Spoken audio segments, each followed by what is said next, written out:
ഒരു കിഡ്നി സ്റ്റോണോ അല്ലെങ്കിൽ ഒരു യൂട്രൈൻ പ്രോബ്ലമോ ഒക്കെ ആയിട്ട് പലപ്പോഴും രോഗികൾ വന്ന് പറഞ്ഞ് സിംറ്റംസ് ഒരു ഗ്രൂപ്പ് ഓഫ് സിംറ്റംസ് ഇനി എൻ്റെ പ്രശ്നങ്ങൾ വയറിന് എന്തെങ്കിലും പ്രശ്നമുണ്ടോ, ഗ്യാസിൻ്റെ പ്രശ്നം, അയ്യോ ഡോക്ടറെ അത് പറയാൻ മറന്നുപോയി, ഭയങ്കര ബുദ്ധിമുട്ടാണ്. ഇനി ഇത് കൂടാതെ സ്ട്രക്ചറൽ ഡിഫക്ട്സ്, അതായത്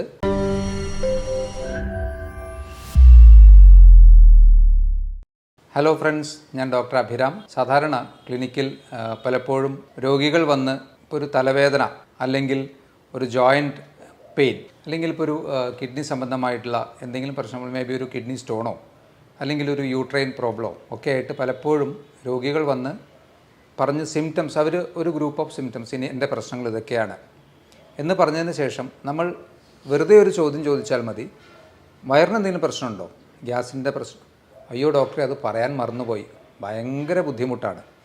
കാരണം അപ്പോൾ അവരുടെ മെയിൻ കൺസേൺ ഈ ഒരു തലവേദനയോ അല്ലെങ്കിൽ ജോയിൻറ്റ് പെയിനോ ആണെന്നുള്ളതേ ഉള്ളൂ. പക്ഷേ കാലങ്ങളായി ഇവരുടെ കൂടെയുള്ള വേറൊരു പ്രശ്നമാണ് ഈ ഒരു വയറിൻ്റെ പ്രശ്നം എന്നുള്ളത്. ഇതിൽ നിന്ന് എന്ത് മനസ്സിലാക്കാം?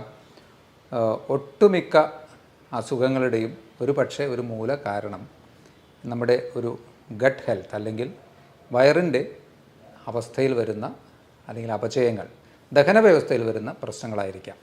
നമുക്ക് ആലോചിച്ചാൽ അത് മനസ്സിലാവുന്നതാണ്. കാരണം നമ്മൾ കഴിക്കുന്ന ഭക്ഷണം ശരിയായ രീതിയിൽ അതിനെ ദഹിപ്പിക്കാനും അതിൽ നിന്ന് വേണ്ട പോഷകങ്ങളെ ശരീരത്തിന് വലിച്ചെടുക്കാനും അതിനെല്ലാം ശേഷം ബാക്കി വരുന്നവയെ കൃത്യമായി പുറന്തള്ളാനും കഴിഞ്ഞിട്ടില്ലെങ്കിൽ തന്നെ നമുക്ക് അസുഖങ്ങൾ സ്റ്റാർട്ട് ചെയ്യും. കാരണം എല്ലാം ബേസ് ചെയ്തിരിക്കുന്നത് ഈ ഒരു ഭക്ഷണവുമായി റിലേറ്റഡ് ആയിട്ടാണല്ലോ. ഭക്ഷണമില്ലാതെ, ന്യൂട്രിയൻ റിച്ച് ആയിട്ടുള്ള ഭക്ഷണമില്ലാതെയും തീരെ ഭക്ഷണമില്ലാതെയൊന്നും നമുക്ക് ഒരുപാട് കാലം സർവൈവ് ചെയ്യാനും പറ്റില്ല. അത് അസുഖങ്ങളിലേക്ക് നയിക്കും. അപ്പോൾ എല്ലാത്തിൻ്റെ ഒരു ബേസിക് കാരണം ഇത് തന്നെ ആയിരിക്കാം.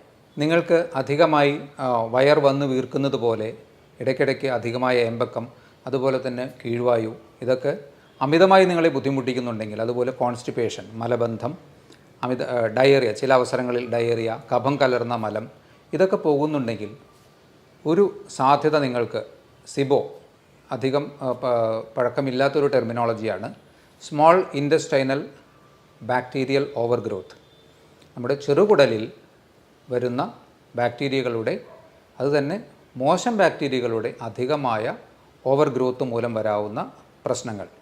ഇത് അത്ര സിമ്പിളായിട്ടുള്ളൊരു പ്രശ്നമല്ല, മാരകമായ പ്രശ്നങ്ങളിലേക്കും ഇത് നയിക്കാറുണ്ട്. ശരിക്ക് നമ്മുടെ കുടലിൽ 200-ൽ പരം micro organisms, millions of organisms ഉണ്ട്. അതിൽ 200-ൽ അധികമുള്ള തരത്തിലുള്ള ബാക്ടീരിയ, ഫംഗസ്, വൈറസസ് ഒക്കെ തന്നെയുണ്ട്. ഇതിൽ നല്ലൊരു ശതമാനം സൂക്ഷ്മാണുക്കളും നമുക്ക് ഗുണം ചെയ്യുന്നവയാണ്. എന്നാൽ ചിലവ നമുക്ക് ദോഷം ചെയ്യുന്നവയുമുണ്ട്. ഈ ദോഷം ചെയ്യുന്നവയുടെയും നല്ല സൂക്ഷ്മാണുക്കളുടെയും ആ ഒരു ബാലൻസിൽ കാര്യമായ വ്യതിയാനങ്ങൾ വരുമ്പോൾ തീർച്ചയായിട്ടും പ്രശ്നങ്ങളുണ്ടാകും. ദഹന വ്യവസ്ഥയിൽ കാര്യമായ അപചയങ്ങൾ ഉണ്ടാകും. ഈ ഒരു സിബോ എന്ന ഒരു അസുഖവുമായി ബന്ധപ്പെട്ട് പറയാവുന്ന പ്രോബബിൾ ആയിട്ടുള്ള ചില കാരണങ്ങളെക്കുറിച്ച് നോക്കുമ്പോൾ, ഒരു കാരണം നമ്മുടെ ആസിഡിക് മീഡിയ, ശരിക്കും നമ്മുടെ സ്റ്റൊമക്കിൽ, ആമാശയത്തിൽ നല്ല ആസിഡ് സെക്രീഷൻ ഉണ്ട്. അതായത് ദഹനരസമായിട്ട് പുറപ്പെടുവിക്കുന്ന ആസിഡ് സെക്രീഷൻ ആമാശയത്തിൽ ഉണ്ട്. അതൊരു ഹൈഡ്രോക്ലോറിക് ആസിഡ് തന്നെയാണ്, കുറച്ച് വീര്യമുള്ള ആസിഡ് തന്നെയാണ്. അപ്പോൾ ഈ ആസിഡ് മീഡിയത്തിലെ കുറവ് വന്ന് അത് ആൽക്കലൈൻ മീഡിയത്തിലേക്ക് പോകുമ്പോഴാണ് ശരിക്കും പറഞ്ഞാൽ ഈ ഒരു ബാക്ടീരിയൽ ഓവർ ഗ്രോത്ത് കൂടുതലായിട്ട് വരുന്നത്.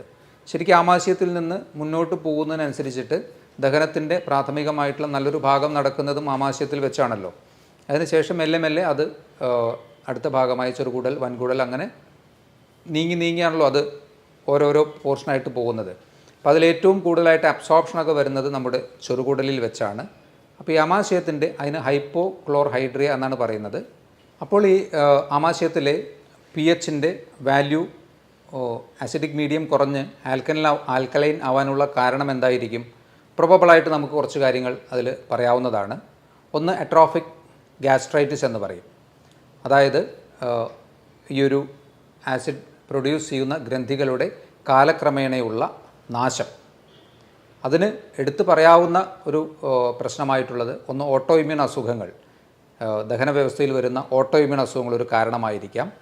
എച്ച് പൈലോറി എന്ന ഒരു ബാക്ടീരിയയുടെ, എച്ച് പൈലോറി എന്ന ബാക്ടീരിയ നമുക്ക് ഗുണകരമല്ല എന്നുള്ളതാണ് പറയുന്നത്, അതിൻ്റെ അമിതമായ പ്രവർത്തനം, ഇതൊക്കെ തന്നെ ഈ അട്രോഫിക് ഗ്യാസ്ട്രൈറ്റിസ് അല്ലെങ്കിൽ ഇതൊക്കെ ഒരു ക്രോണിക് ഗ്യാസ്ട്രൈറ്റിസ് എന്ന സ്റ്റേജും അതിൽ നിന്ന് ഈ ഒരു ഗ്രന്ഥിയുടെ പെർമനൻ്റ് ആയിട്ടുള്ള ഒരു തകരാറിലേക്കും പോകാം. അതുകൊണ്ട് തന്നെ ആസിഡിക് മീഡിയം അവിടെ നഷ്ടപ്പെടുന്നു. ഇതുപോലെ തന്നെ കണ്ടിന്യൂസ് ആയിട്ടുള്ള ഓവർ ദ കൗണ്ടർ മെഡിക്കേഷൻ, ഗ്യാസിൻ്റെ പ്രശ്നം വരുമ്പോൾ പലരും നേരെ മെഡിക്കൽ ഷോപ്പിൽ ചെന്ന് ഗ്യാസിന് മരുന്നുണ്ടോ, അപ്പോൾ ഓവർ ദ കൗണ്ടർ കൊടുക്കാവുന്ന മെഡിസിൻസ് അവരെടുത്ത് കൊടുക്കുന്നു. ഇതിൻ്റെ കണ്ടിന്യൂസ് ആയിട്ടുള്ള ഉപയോഗവും ഈ ഒരു അവസ്ഥയിലേക്ക് എത്തിക്കാൻ സാധ്യതയുണ്ട്. ഇവിടെ ഇനി എന്താ സംഭവിക്കുന്നത്? ഈ ആസിഡിക് മീഡിയം നഷ്ടപ്പെട്ട സ്റ്റൊമക്കിൽ ദഹനം ശരിയായ രീതിയിൽ നടക്കാതെ തന്നെ ഈ ഭക്ഷണ പദാർത്ഥങ്ങൾ അടുത്ത ഭാഗമായ സ്മോൾ ഇൻറ്റസ്റ്റൈനിലേക്ക് പ്രവേശിക്കുന്നു. ദഹനം ശരിയായി നടക്കാത്ത ആസിഡിക് മീഡിയം അവിടെ ഇല്ല, നടക്കാനുള്ള ആസിഡിക് മീഡിയമോ അവിടെ ഇല്ല. സ്മോൾ ഇൻറ്റസ്റ്റൈനിൻ്റെ പ്രധാന ഫംഗ്ഷൻ എന്നുള്ളത് ന്യൂട്രിയൻസിൻ്റെ അബ്സോർപ്ഷനാണ്. അപ്പോൾ അതുകൊണ്ട് തന്നെ ഈ സാധനങ്ങൾ, ഈ ഭക്ഷണ പദാർത്ഥങ്ങൾ അവിടെ കിടന്ന് കൂടുതൽ ഫെർമെൻറ്റ് ചെയ്യാനുള്ള സാധ്യതയുണ്ട്. അപ്പോൾ ഈ നല്ല ബാക്ടീരിയയും മോശം ബാക്ടീരിയയുമായിട്ടുള്ള ആ ഒരു സന്തുലിതാവസ്ഥ നഷ്ടപ്പെടുന്നു, മോശം ബാക്ടീരിയകൾ പെരുകുന്നു. ഇതാണ് ശരിക്ക് സിബോ, സ്മോൾ ഇൻറ്റസ്റ്റൈനൽ ബാക്ടീരിയൽ ഓവർഗ്രോത്ത് ഒരു കാരണമായി പറയാവുന്നത്. അതുപോലെ തന്നെ അധികമായ ആൽക്കഹോൾ ഉപയോഗം, ഇതൊക്കെ തന്നെ ഇത്തരത്തിൽ ഈ ഒരു ആമാശയത്തിൻ്റെ ബേസിക് ആയിട്ടുള്ള പ്രോപ്പർട്ടിയെ നശിപ്പിക്കാനും ഈ ഒരു സിബോ എന്ന അവസ്ഥയിലേക്ക് എത്താനുമുള്ള സാധ്യതകൾ വർദ്ധിപ്പിക്കുകയാണ് ചെയ്യുന്നത്. അപ്പോൾ ഇതിൻ്റെ കാരണങ്ങളിലൊന്ന് ഇപ്പോൾ ഓൾറെഡി പറഞ്ഞ ഈ 2 ബാക്ടീരിയകളുടെ പ്രപ്പോർഷനിൽ വരുന്ന മോശം ബാക്ടീരിയകളുടെ ഓവർ ഗ്രോത്ത്, 2 ഹൈപ്പോക്ലോർഹൈഡ്രിയ അതായത് ആസിഡിക് മീഡിയം നഷ്ടപ്പെടുന്ന ഒരു പ്രശ്നം. മൂന്നാമതായി പറയാവുന്നത് ലോ മോട്ടിലിറ്റിയാണ്. അതായത് നമ്മുടെ വായിൽ നിന്ന് ഭക്ഷണം കഴിച്ച് അത് അവസാനം മലാശയത്തിലൂടെ അതിൻ്റെ വേസ്റ്റ് പ്രൊഡക്ട്സ് പുറത്തേക്ക് പോകുന്ന ആ ഒരു ടൈം ഫാക്ടറിൽ വരുന്ന വ്യതിയാനം, ഈ ഒരു ദഹന വ്യവസ്ഥ കുറച്ച് ലോ അല്ലെങ്കിൽ സ്ലോ ആകുന്നതിൻ്റെ ഭാഗമായിട്ടും കൂടുതൽ സമയം ഭക്ഷണ പദാർത്ഥങ്ങൾ കെട്ടി നിൽക്കാനും ഫെർമെൻറ്റഡ് ആവാനും ഈ ഒരു ബാക്ടീരിയയുടെ ഓവർ ഗ്രോത്ത് വരാനും സാധ്യതയുണ്ട്. ആൽക്കഹോളിൻ്റെ അബ്യൂസ് ഇത് രണ്ടും തമ്മിലുള്ള വ്യത്യാസം നിങ്ങൾ മനസ്സിലാക്കിയാൽ അതിലത്തെ പ്രശ്നം കഴിഞ്ഞു. പലരും അതിലേക്കൊരു ഡിപ്പെൻഡൻസിയിലേക്കോ അല്ലെങ്കിൽ ടു ഫ്രീക്വൻ്റ് ആയിട്ടുള്ള ആൽക്കഹോൾ കൺസംഷനിലേക്കോ പോകുമ്പോൾ ആൽക്കഹോൾ തീർച്ചയായിട്ടും കഴിക്കാതിരിക്കുക തന്നെയാണ് നല്ലത്. എന്നാലും അതിനെ മിനിമലൈസ് ചെയ്യാനും അതിനെ ലിമിറ്റ് ചെയ്യാനും പറ്റാത്തവർക്ക് ഈ ഒരു പ്രശ്നം വരാനുള്ള സാധ്യതകൾ കൂടുതലാണ്. ഇനി ഇത് കൂടാതെ സ്ട്രക്ചറൽ ഡിഫക്ട്സ്, അതായത് നമ്മുടെ ദഹന വ്യവസ്ഥയിൽ ഇൻറ്റസ്റ്റൈനിൽ പല ഭാഗത്തായി വരുന്ന ഫിസ്റ്റുലകൾ അല്ലെങ്കിൽ ഡൈവർട്ടിക്കുലം, പൗച്ച് പോലെയുള്ള ഭാഗങ്ങൾ, അതായത് ബാഗ് പോലെയൊക്കെ ഇതിൽ നിന്ന് പുറത്തേക്ക് തള്ളി നിൽക്കുന്ന ഭാഗങ്ങൾ ഒക്കെ തന്നെ അതിലൊക്കെ ഈ ഭക്ഷണ പദാർത്ഥങ്ങൾ നിന്നിട്ടും ഇത്തരത്തിലുള്ള ഒരു അവസ്ഥയിലേക്ക്, അത് സ്ട്രക്ചറൽ ഡിഫക്ട്സ് എന്ന് പറയാം, അതിലൂടെയും ഈ ഒരു സിബോ എന്ന അവസ്ഥയിലേക്ക് എത്താൻ സാധ്യതയുണ്ട്. ആർക്കൊക്കെയാണ് ഈ ഒരു അസുഖം വരാൻ കൂടുതൽ സാധ്യതയുള്ളത്? ഒന്ന്, ക്രമം തെറ്റിയിട്ടുള്ള ഭക്ഷണം കഴിക്കുന്നവർക്ക് തീർച്ചയായും സാധ്യതകൾ കൂടുതലാണ്. മെൻ്റൽ സ്ട്രെസ്സ് കൂടുതലുള്ളവർക്ക് സാധ്യത കൂടുതലാണ്. ഏജ് അഡ്വാൻസ് ചെയ്യുന്നതിനനുസരിച്ച്, ഏജ് കൂടുന്നതിനനുസരിച്ചിട്ട് ഈ ഒരു അസുഖത്തിനുള്ള ടെൻഡൻസി കൂടി വരുന്നു. ആൽക്കഹോൾ കൂടുതലായി കഴിക്കുന്നവർക്ക് വരാനുള്ള സാധ്യതകൾ കൂടുതലാണ്.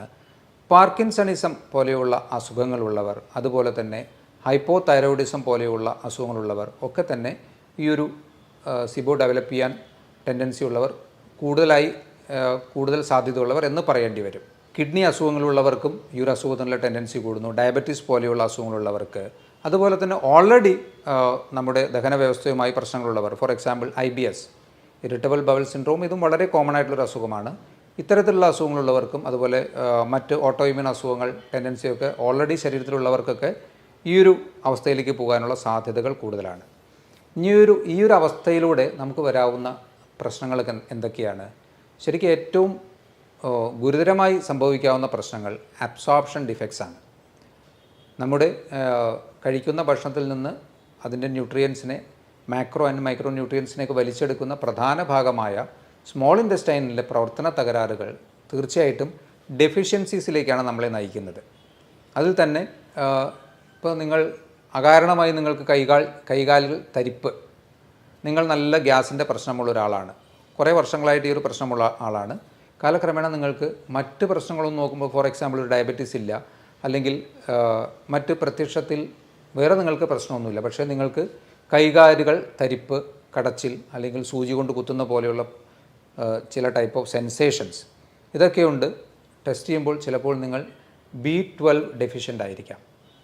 കാരണം ഈ അസുഖം മൂലം ഓൾറെഡി നിങ്ങൾക്ക് നിങ്ങൾ തിരിച്ചറിയാതെ പോയ ഈ അസുഖം കാരണം നിങ്ങൾ B12 ഡെഫിഷ്യൻ്റ് ആവുന്നു. അതിൻ്റെ പരിണിത ഫലമായിട്ടുള്ള ലക്ഷണങ്ങളാണ് നേരത്തെ സൂചിപ്പിച്ചത്. അതുപോലെ തന്നെ ഫാറ്റ് മെറ്റബോളിസത്തിൽ, പ്രോട്ടീൻ അബ്സോർപ്ഷനിലൊക്കെ ഡിഫക്ട്സ് വരാം. അയൺ അബ്സോർബ് ചെയ്യുന്നതിൽ ഡിഫക്ട്സ് വരാം.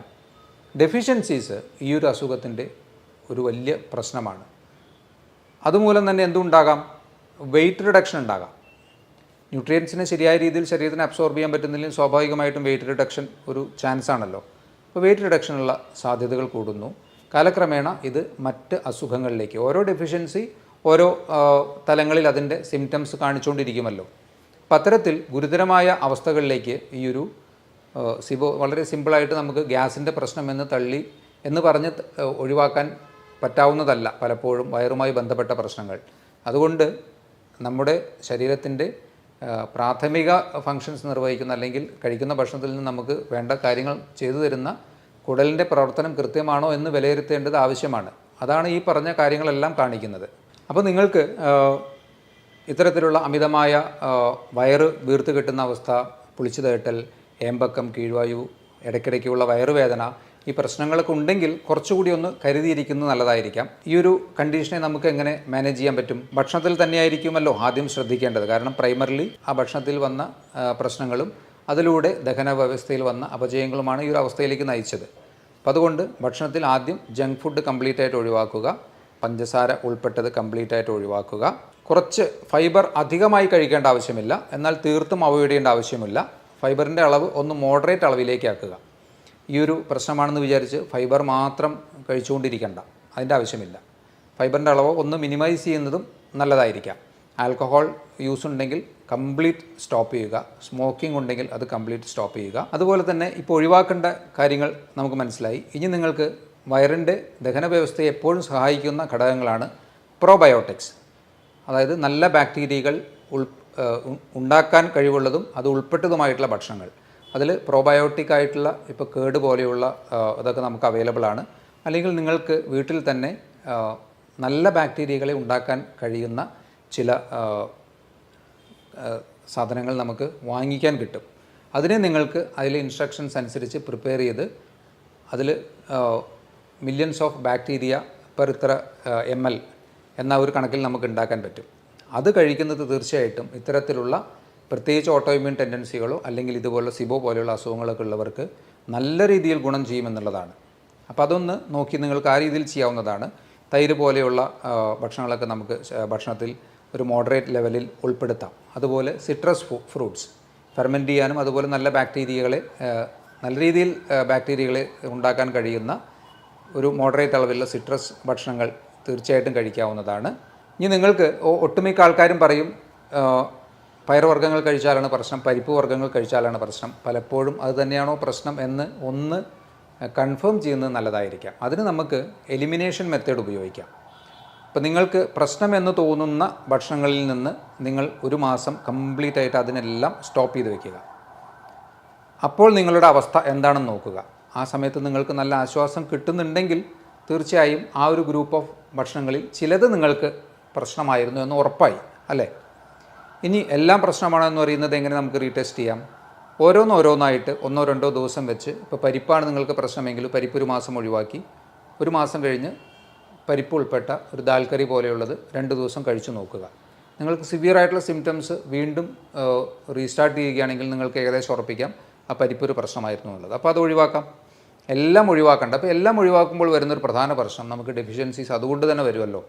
ഇപ്പോൾ ഒരു വെജിറ്റേറിയൻ ഡയറ്റ് ചെയ്യുന്ന ഒരാളാണെങ്കിൽ അയാൾക്ക് പരിപ്പ് പയറുവർഗ്ഗങ്ങളൊക്കെയാണ് അയാളുടെ മെയിനായിട്ടുള്ള പ്രോട്ടീൻ്റെ ഒരു സോഴ്സ്. അപ്പോൾ അത് കംപ്ലീറ്റ് ആയിട്ട് ഒഴിവാക്കി കഴിഞ്ഞാൽ അയാളുടെ മസിൽസ് വീക്കാവും, അയാൾക്ക് ജനറലായിട്ടൊരു ഫെറ്റീഗ് ഉണ്ടാവും. അപ്പോൾ അത്തരത്തിലൊരു മെത്തേഡിലേക്ക് പോകണ്ട. നിങ്ങൾക്ക് പറ്റാത്തത് ഏതാണെന്ന് നിങ്ങൾക്ക് ഈ ഒരു എലിമിനേഷൻ മെത്തേഡിലൂടെ കണ്ടുപിടിക്കാൻ പറ്റും. ഇതിനെല്ലാം ഉപരി ശരിക്കും പറഞ്ഞാൽ ഫാസ്റ്റിംഗ് നല്ലൊരു ഓപ്ഷനാണ്. ഇൻ്റർമീഡിയറ്റ് ഫാസ്റ്റിംഗ് നല്ലൊരു ഓപ്ഷനാണ്. പ്രത്യേകിച്ച് ക്രോണിക് ആയിട്ടുള്ള അസുഖങ്ങൾക്കും ഓട്ടോഇമ്യൂൺ അസുഖങ്ങൾക്കും ഇതുപോലെ വയർ സംബന്ധമായിട്ടുള്ള പ്രശ്നങ്ങൾക്കൊക്കെ തന്നെ ഫാസ്റ്റിംഗ് നല്ല രീതിയിൽ വ്യത്യാസം തരുന്നു. അതിൽ നിന്ന് നമുക്ക് വീണ്ടും മനസ്സിലാക്കാം നമ്മുടെ ദഹന വ്യവസ്ഥയാണ് പ്രാഥമികമായി എല്ലാത്തിൻ്റെയും അടിസ്ഥാന അസുഖങ്ങളുടെ കാരണം.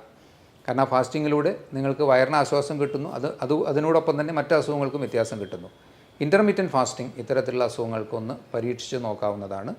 ഇത്രയും കാര്യങ്ങൾ ഒന്ന് ഈ ഒരു സിബോവുമായി അറിഞ്ഞിരിക്കുക. ഡെഫിഷ്യൻസീസ് വരുന്നുണ്ടെങ്കിൽ അതുപോലെ അൺഇൻറ്റൻഷണൽ, അത് നമ്മൾ ആലോചിക്കാതെ മറ്റ് കാരണങ്ങൾ അകാരണമായി വരുന്ന വെയിറ്റ് ലോസ് ഉണ്ടെങ്കിലൊക്കെ തന്നെ നിങ്ങൾ തീർച്ചയായിട്ടും ഒന്നുകൂടി ശ്രദ്ധിക്കുകയും ഒരു ഡോക്ടറുടെ കൃത്യമായ നിർദ്ദേശങ്ങൾ സ്വീകരിക്കുകയും ചെയ്യേണ്ടതാണ്. ഇതുപോലുള്ള മറ്റൊരു ടോപ്പിക്കുമായി വീണ്ടും കാണാം. ബൈ.